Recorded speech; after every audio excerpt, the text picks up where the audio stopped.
Hello, and welcome to my channel. In my channels, I read the actual words from old newspapers.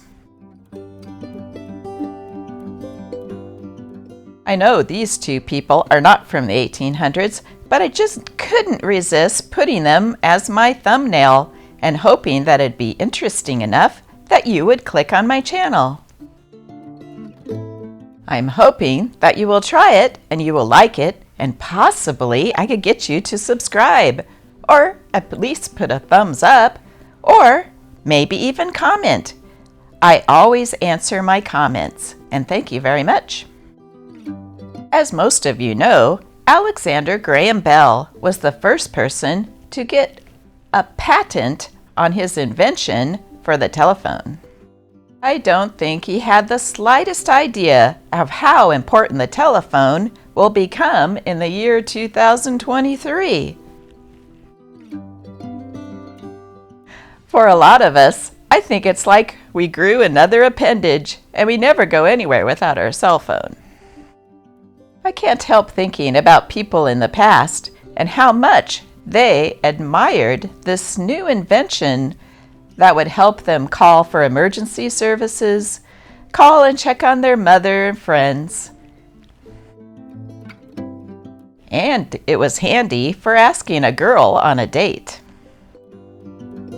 If you stay tuned to the end of this video, you'll see a short movie clip of a teenage girl who was in a contest to see how long she could talk to a stranger on the phone.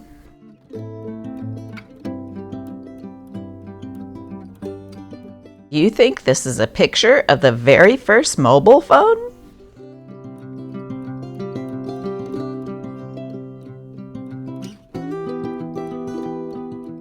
Here's a 60s picture of a little girl getting some help to talk on the public phone.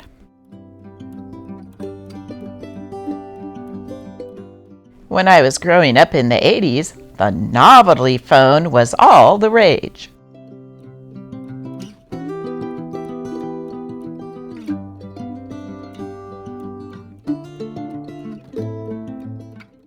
Of all the novelty phones, I think the Garfield phone was the one that sold the most. This is a phone that I had for at least 20 years, and I got it free from getting a subscription to Sports Illustrated. It was a great phone. Let's read the Portsmouth Journal dated April 20th, 1872.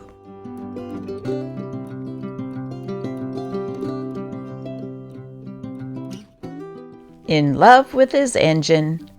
In no one is the feeling of devotion to his calling more apparent and indeed more natural than the engineer.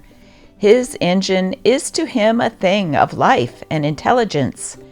Its peculiarities form the subject of his daily study. Every locomotive differs more or less from every other. Each one requires a treatment peculiar to itself. Some must be handled tenderly, as a high-mettled racer. Others require rough handling, like a stolid, plodding old cart horse. Some have an appetite for fuel for which voracity is no name at all.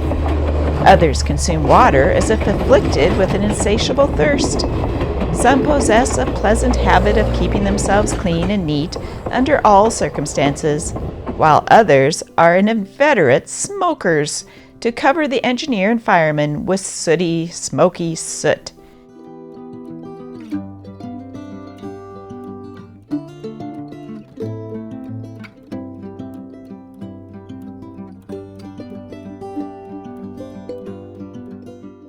If a body meet a body coming through the mud, and a body splash a body, need a body scud?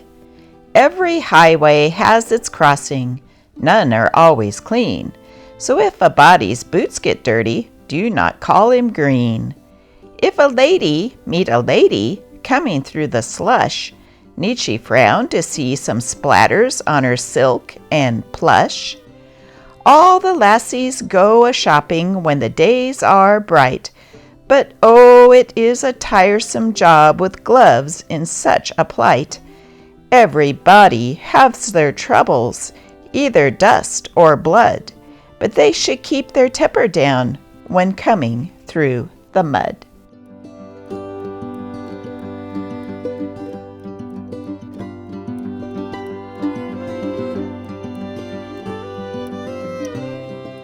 And just for the kid in all of us,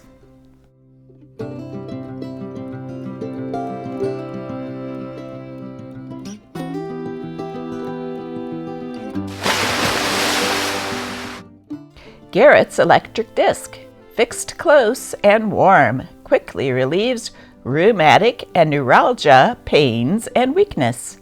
We know its wonderful comfort and power to help weak organs as lungs, heart, stomach, kidneys, lame back, etc. Those who have used it recommend it. Price $2.50. Inquire of druggists who are supplied from Disc Factory. It is now predicted that the world is to come to an end in the year 1921 at 3 minutes, 31 and 13/17 seconds past 7 o'clock a.m. on the 13th of July. Young folks who have been playing backgammon the past winter are now hunting up last year's croquet sets, preparatory to playing another kind of gammon on the lawn when sunny days are more frequent.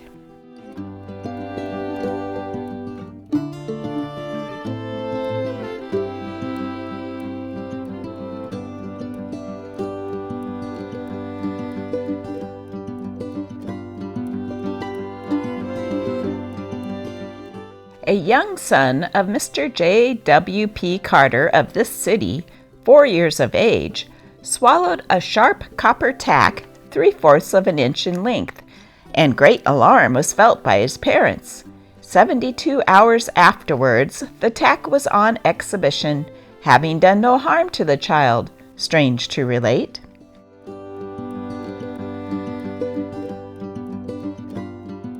The steward of the Fifth Avenue Hotel, New York, told a reporter what becomes of the scraps.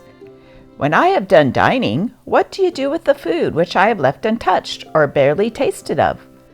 "Well, it's all taken into the sorting room. The untouched portions are sent to the kitchen to be warmed over for the servants' table. The remnants are collected and sold to old Thullington, who lives in the Bowery. What does old Thullington do with them? He arranges them and sells them to poor people who come into his shop to buy 10 cents or 15 cents worth at a time. Then nothing is wasted. No, nothing. The very dishwater is collected in a vat, and the oil on the top is skimmed off and saved. Can this filthy grease be made pure? Yes, purified till it is white as a leaf of lard." Velocipedestrianism has become an altogether neglected art in this city, and but few have the courage to practice it nowadays. The mania that possessed persons for this kind of exercise 3 or 4 years ago has disappeared, and velocipedes, which then brought $50 and $100 apiece, could not now be sold for $25 a dozen, we are told.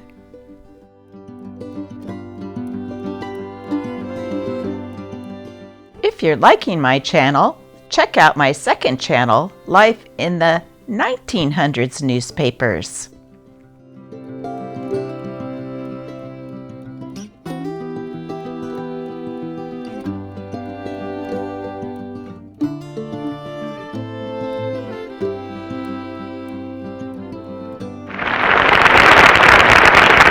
Barbara's a pretty little brunette, age 15, who goes to, what school was it? Van Nuys High. You're a senior there, are you? No, I'm not. I'm the A10. A10? Yes, that's right. And you're going to major in what? What are you interested in? Homemaking. You a good cook?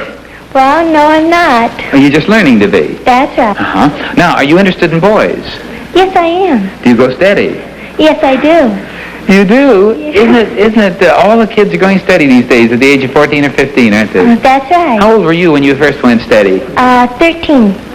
And are you still going with the same fella? No, I'm not. You've gone steady probably 8 or 10 times since then? Well, not quite that much. But How long do you average with a steady fella? about 2 months. Real constant and loyal type girl. Barbara, the reason I'm asking you about this romance is that tonight's telephone call is about romance. Now, in a moment or two, you're going to call a stranger that you've never dreamed about talking to somewhere in the United States. We have all these cities listed, about 150, and if you can call a stranger on that phone and keep him on the phone for 3 minutes, you get $3,000 in cash on your way to $10,000. Any questions? No, there isn't. All right, Pat, bring in the little bucket, and we'll let the young lady select the city in the United States. Would you tell us what it is? Milwaukee. And what number is it? 48. There's Milwaukee up there by the Salton Sea. Well, there's something there, a great lake of some kind or another. And now, let's sit down here for a moment while Pat gets the telephone book and we get ready to make a long-distance phone call to Milwaukee. Now, Barbara, what is the subject that you must discuss, which we told you about so you could be thinking? Well, I have to ask the people to help me on writing a love letter. That's right. Now, Barbara, you're going to make the call. Pat, bring in the phone book. This is the Milwaukee and vicinity, Wisconsin. Well, now, Barbara, open up the phone book to any page you want. You got the H's. And here, you want to pick a man? Donald Huffer. You can say, Huffer, this is Puffer. Now, dial 414. 414. Now, what's the number? O-R. Orchard. Orchard. I hope he's not a crab apple. 1, 4, 3, 8, 5.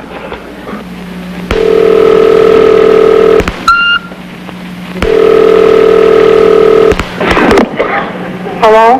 Hello, Mrs. Huffer? Could you speak louder? Hello, Mrs. Huffer? Oh, just a minute. Don't ask him. Just start talking. Hello, my name is Barbara Morris. Anybody there? Just a minute. What'd you say, ma'am? I said, hello, my name is Barbara Morris. And I was wondering if you'd be so kind as to help me because I'm in an awful mess. I'm trying to write this letter to my boyfriend, and there's no one around here to help me, and I can't call up and ask my friends because they just make fun of me. So I was just wondering if you could help me. I've already got the heading of the letter. I've got Dear John and John Darling and Dear Honey, but I don't know which one to choose from. I don't want this to sound too mushy. Have you ever written a love letter? This isn't a joke or anything. It's a recording, young lady. No, it isn't. I'm sorry. I've had that buzz, beep in my phone all the time. I've called up the operator and everything, and they still haven't gotten it off. I don't know what it is. It just goes beep, beep all the time. Now, I've heard those recordings before, young lady. I know it sounds like a recording. Every time I call somebody, they say that. That's why I've called the operator. And I've told her, and she hasn't done anything about it. She hasn't sent anybody out about it. It just happens all the time, and everybody accuses me of recording them. And I'm not. So could you please help me? Have you ever written a letter or love letter before to anyone? Because I have to get this letter out by tomorrow. Well, I'll tell you, young lady, I'm out of hand. I haven't did that for a good many years. Well, you can tell me how to I'd start have to call in my young boy here. He's that age. All right. Ask him some questions. Come on. He's ever written. 1 minute for $3,000. Hello? Hello, my name is Barbara Morris, and I was just wondering, have you ever written a love letter? A what? A love letter, L-O-V-E, No. love letter. Haven't you? Well, maybe you can help me. Has anybody ever written a love letter to you? No?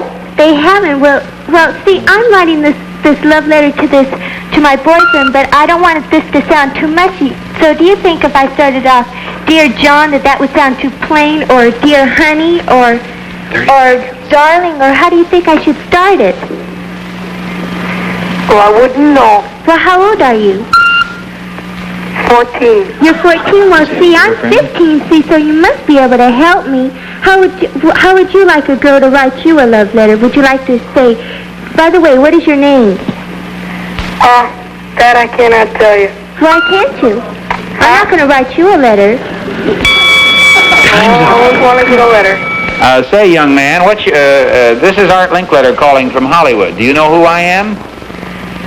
Yes, I've seen your program. Well, now, I'm calling from Hollywood, so I want to speak to your dad again. Can you put him on? Okay. Just a minute. Hello. Mr. Huffer. Right. This is Art Linkletter calling from Hollywood. How do you do, sir? Good evening. You a little surprised to get this call? I sure am. Well, we picked a young lady out of our audience and wanted to see if somebody talked to her about writing a love letter for 3 minutes. And we did, huh? You did it. But I want to tell you, you didn't give her much help. I recognized the recording. But you didn't know what it was for, though, did I you? didn't know what it was for, and I wasn't sticking my neck out. I can see that you're the kind of a guy who never wrote a love letter for the same reason, eh? Well, I wouldn't say that. I've been married for 17 years. Mr. Huffer, we're going to send you $1,000 cash from People Are Funny. Are you kidding? Sounds ridiculous, doesn't it? But we're going to do it. This young lady just won $3,000. What business are you in, sir? I am a police officer.